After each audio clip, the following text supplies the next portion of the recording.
On December 24th of 1166, King Henry II of England and his wife, Duchess Eleanor of Aquitaine, had their youngest son, who they named John. John was the newest member of the House of Plantagenet, a very powerful and wealthy royal family who controlled the Angevin Empire. The lands under their rule included England itself, a French county called Anjou in Normandy. Eleanor's high status also provided the family with claims to Toulouse and Auvergne in France. However, this empire was unstable at best, given the fact that each different chunk of land had its own unique history and occupants. The more south you traveled in the empire, the less power Henry seemed to wield. He was concerned about the future of his empire, especially what would happen after his death. Most people assumed that Henry would split his land between his sons, who would continue working together peacefully to keep the empire intact. This was the political situation into which John was born.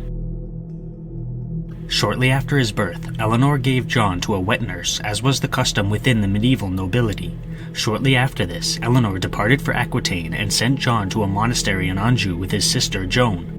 Historians have speculated that the reason for this decision was to push John into a religious career because he was not very likely to inherit much land as the youngest son. From this point on, neither of his parents were very involved in his life.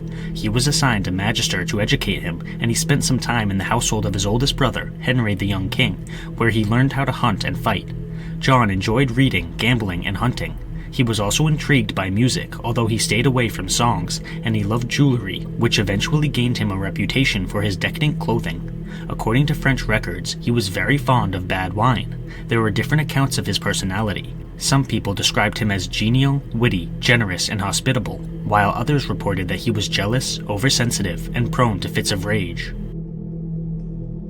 In 1170, Henry the Young King was crowned King of England, but this was really just a formality. His father, Henry II, was still alive and did not grant any real powers to the new king. In addition to the formal crowning, Henry II officially divvied his lands between his sons. Henry the Young King would be given Normandy and Anjou. His younger brother Richard was to be appointed the Count of Poitou, and the next brother Geoffrey would be Duke of Brittany. John was not promised any significant lands or titles.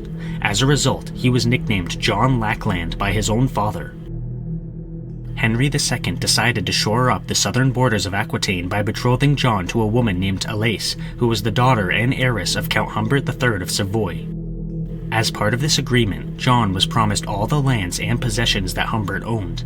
At this time, John was only 5 years old, so Henry II would continue to rule these lands in practice until John came of age. Henry the Young King was very unhappy with this agreement, watching bitterly as his father gave away several castles and a noble title to his youngest brother.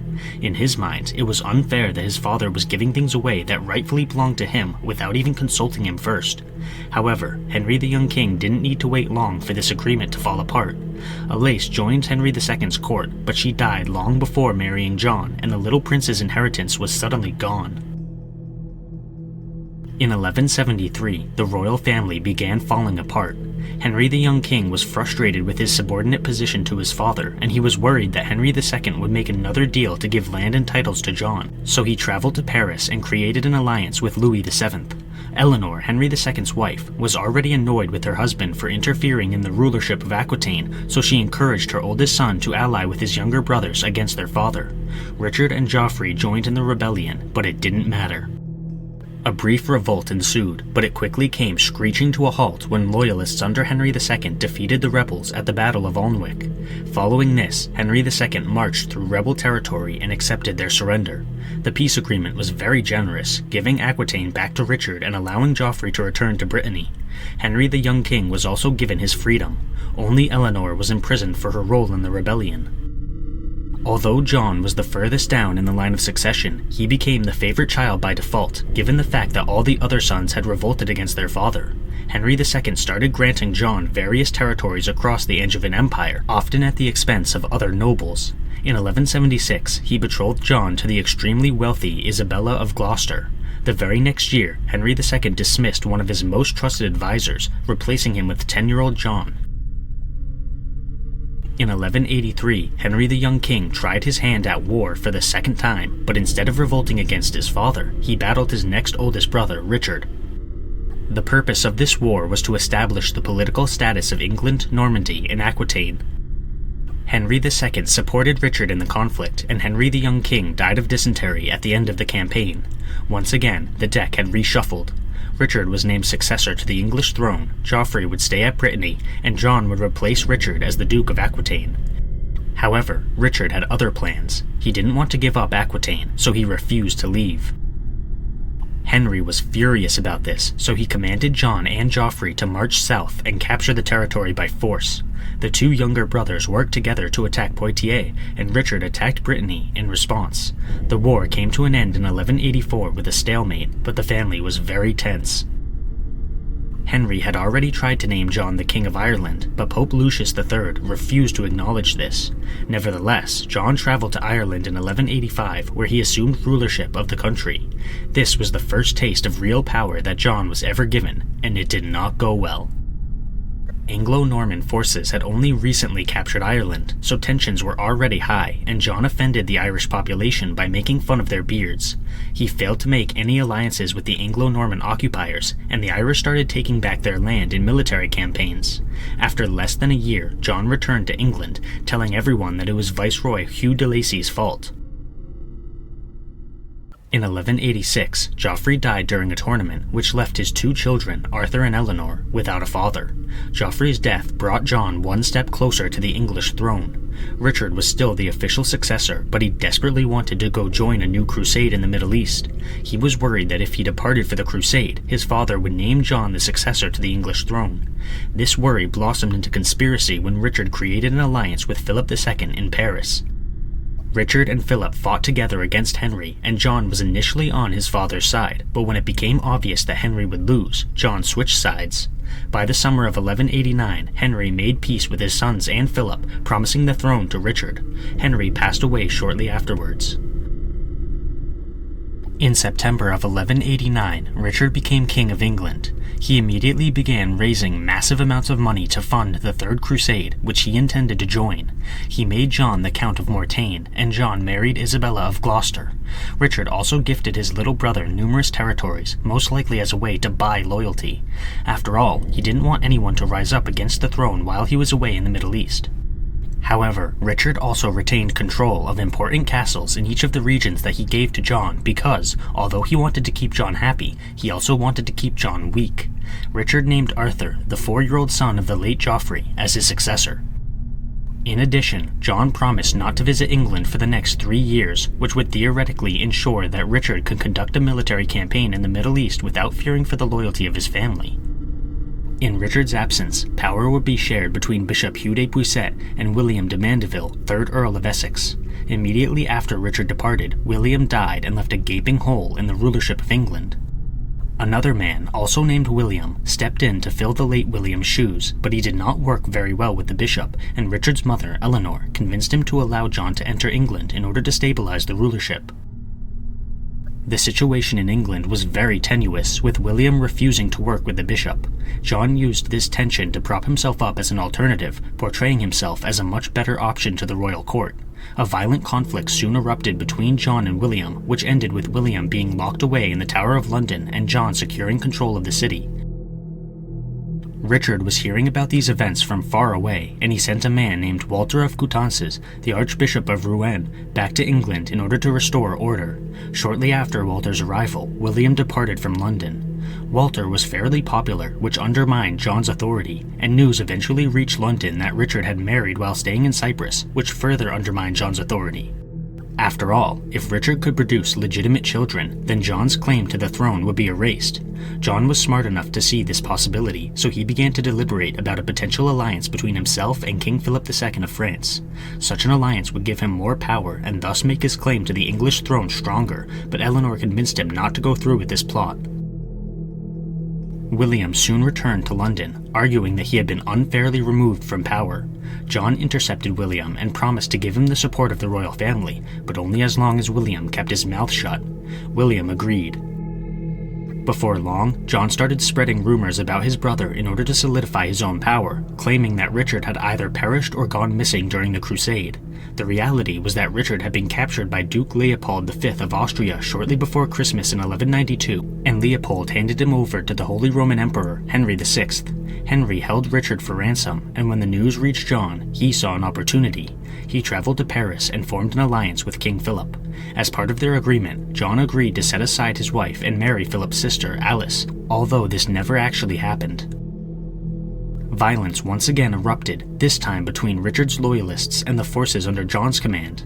However, John was incompetent as a military leader. When Richard returned to England in 1194, John surrendered.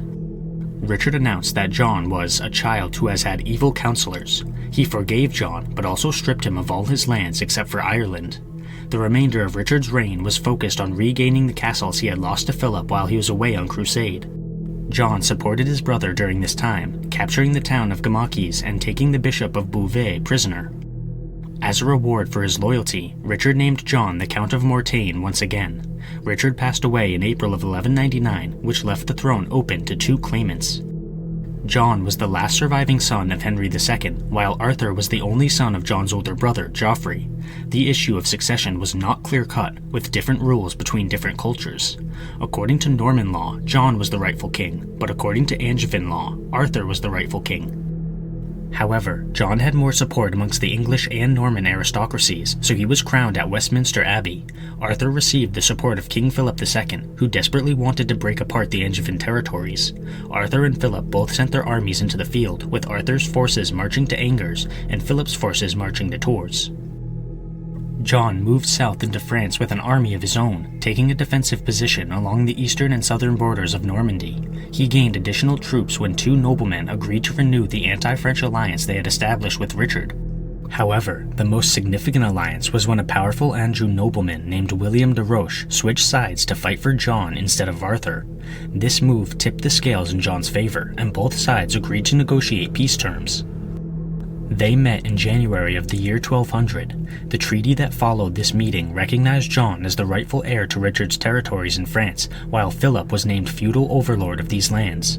Many Englishmen at the time looked down on John, believing that these negotiations showed weakness rather than a desire for peace.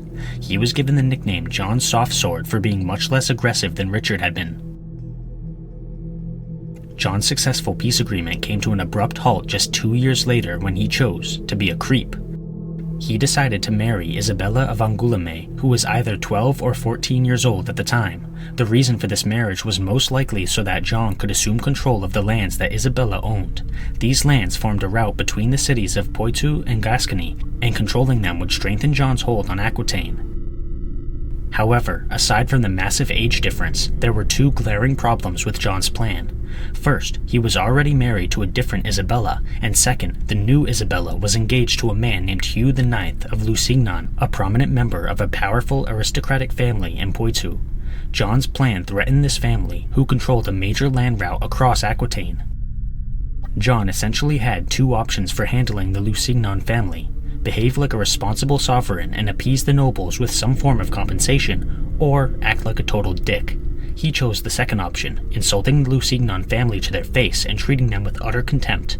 In response to John's disrespect, the Lusignan family revolted against him, but John quickly and easily crushed the rebellion.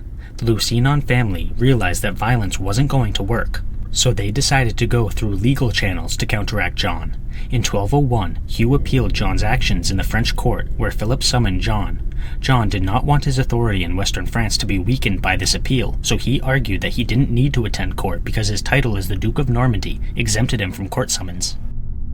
This arrogant decision backfired, with Philip declaring that John had breached his feudal responsibilities and was therefore relieved of his French territories. As if to rub salt in the wound, Philip reassigned all of John's French territories to Arthur, with the exception of Normandy, which he took for himself. He also began a new war against John. John took a defensive position in the early days of this new war, defending his most strategic castles and avoiding battle whenever possible. As Philip started making progress in the east, however, John's forces became increasingly disarrayed. When John received word that Arthur's troops were threatening their mother at Mirabeau Castle, he led an army of mercenaries south to defend her. The Battle of Mirabeau resulted in John taking Arthur by surprise and capturing the entire rebel leadership in one fell swoop. Philip was forced to withdraw his army from the east and march south in order to contain John's army. One of John's principal allies was a powerful Anjou nobleman named William de Roche, and with the combination of William's loyalty, the victory at Mirabeau, and custody of the rebel leadership, John should have had no problem with bringing the war to a peaceful resolution. A responsible leader would have done so, but John didn't put much stock in being responsible. He preferred feeling superior to everyone, so he treated his most powerful French ally with indifference, which greatly offended William, and he treated his prisoners of noble birth inhumanely. 22 of the noble prisoners died while under John's care, and many of them were related to John's allies in one way or another. A simple combination of incompetence and arrogance managed to turn John's most important allies against him. William and several other nobles switched sides to fight in Philip's army. When John realized his mistakes, he reached out to Pope Innocent III for help, but the Pope was unable to offer any meaningful assistance. In a desperate move to silence his biggest rival, John decided to have Arthur killed. The historical records around this time become very hazy, so Arthur's fate is ultimately up for debate. We know for sure that he was imprisoned at Falaise and later moved to Rouen, but after this we can't be certain of anything. Most modern historians agree that he was murdered by John. Rumors of Arthur's murder spread throughout the region, further diminishing support for John.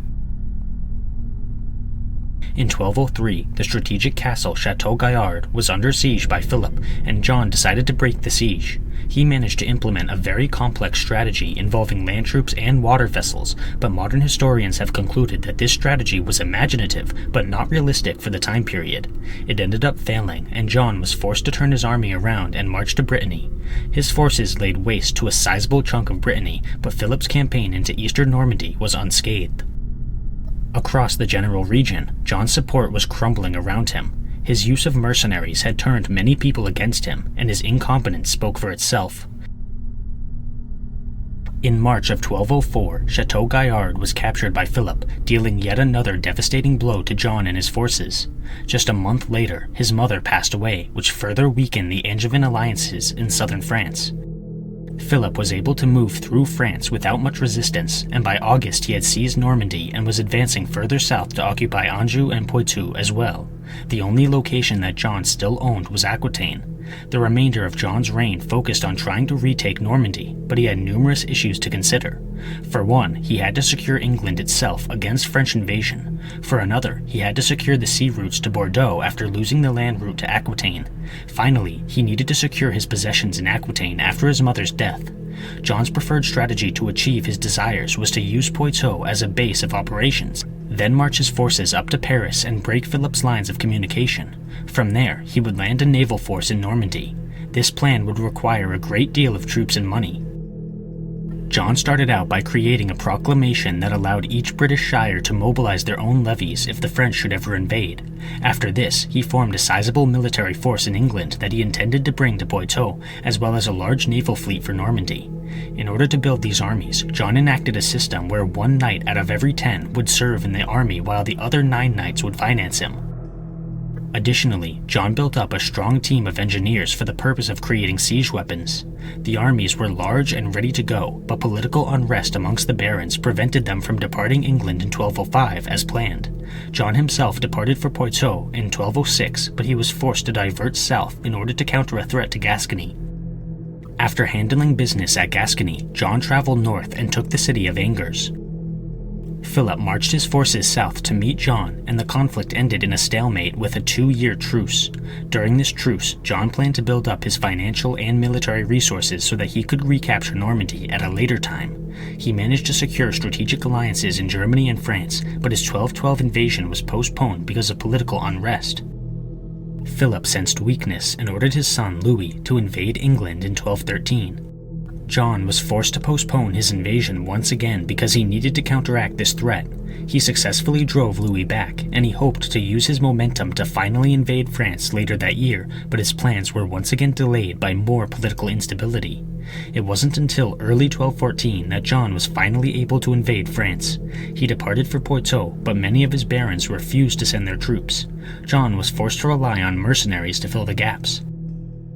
Initially, the campaign went well, with John capturing the county of Anjou by the end of June that year. John besieged the castle of Roche-aux-Moines, which forced Louis to engage his troops. However, the Angevin nobles under John's command refused to advance any further with John, so he was forced to retreat to the city of La Rochelle.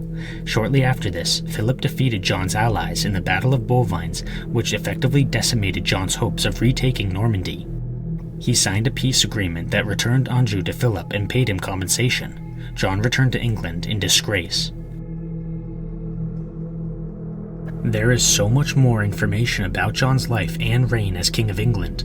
This video didn't even cover his involvement with the Magna Carta, one of the most important documents in all of European history. I could very well make a second video about John. Let me know in the comments below if you want to see that.